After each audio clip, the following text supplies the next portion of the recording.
Now for non-famous. Now time to get serious. Now for non-famous.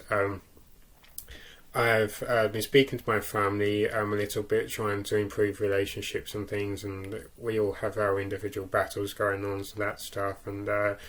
But my friends who I've always felt so close to, and in particularly Alice's family and Alice, my dearest friend, I think the non-famous award, shall we say, obviously goes to them for their, just how do I put it, stoic, supportive nature, always putting other people first, and it's a if I can be a good knight, it's because people have shown me how to be a good knight. So I think it's a case of I am who I am because of the people who helped.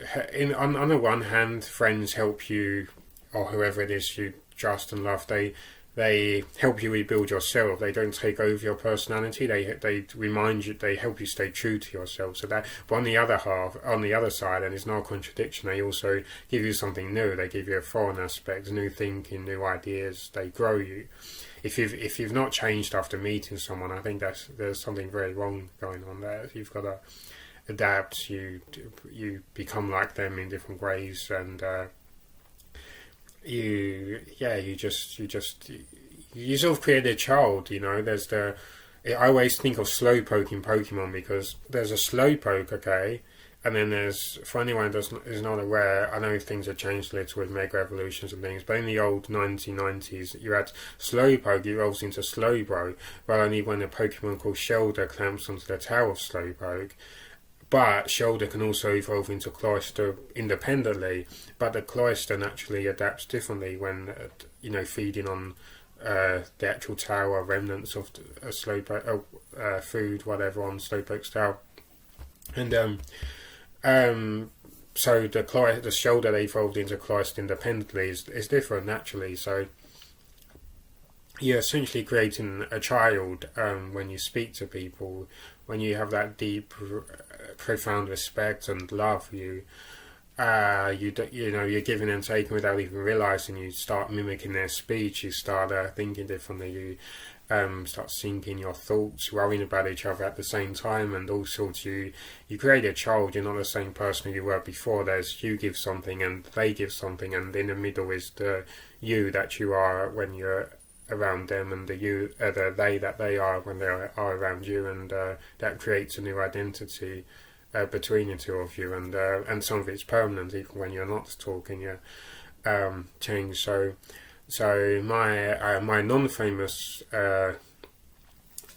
my appreciation for non-famous people, of course, goes in most seriousness to everyone who's fighting battles and has given me hope and respect and dedication, and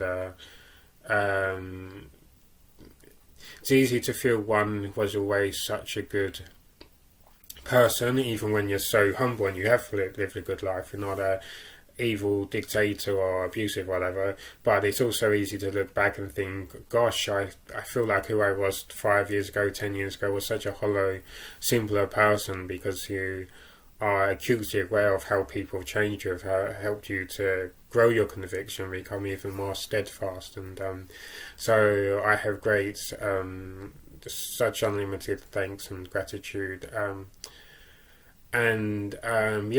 that's my most serious, the serious award.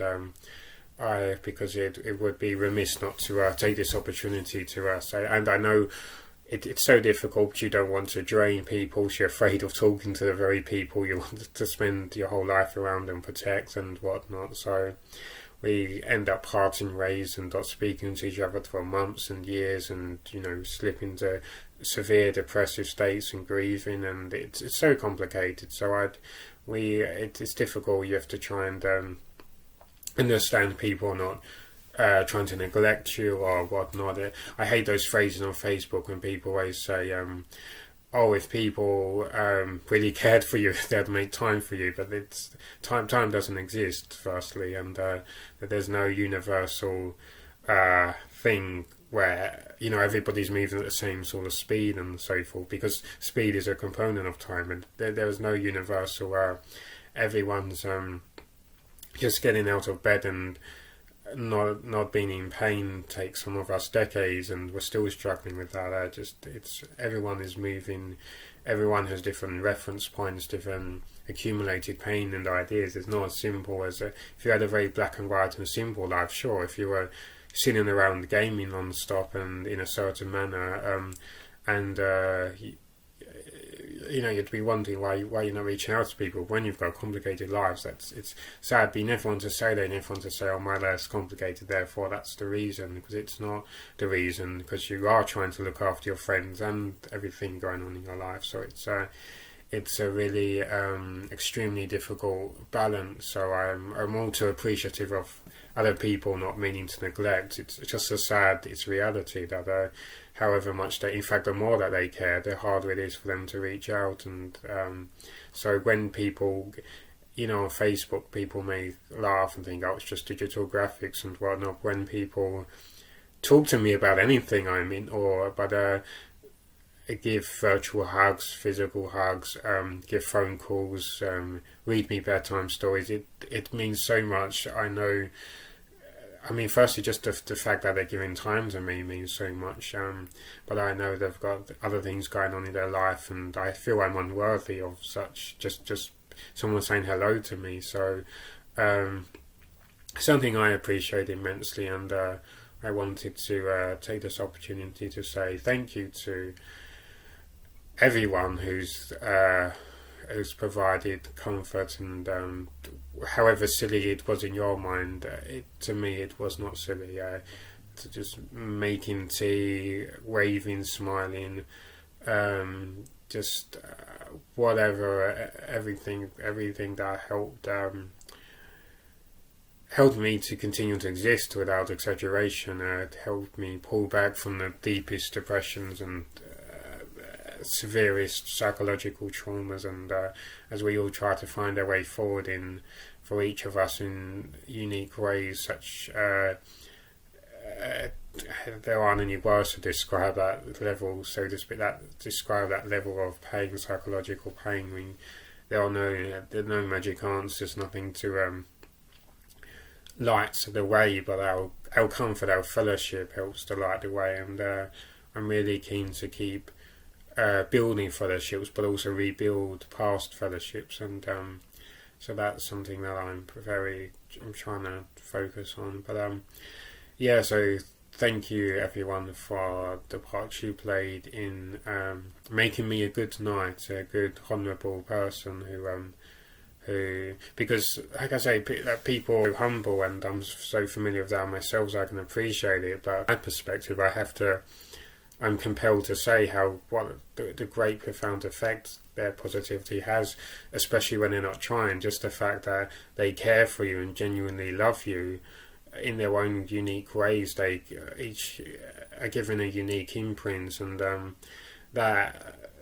that brings you back. That tells you there's something to keep living for, keep fighting for, and so forth. So you don't have to say a certain thing. It's the fact that you're reaching out to people and you're reminding them that they care. And it's draining. Sometimes we can't even type messages. We're so overwhelmed, and there's so many different types of overwhelmed. This year alone, my mood is just all over the place in just a single day. There seems to be about 20 different types of being overwhelmed I've discovered and rediscovered. But it's so patience is the key, and and that comes through in our love. So thank you for that.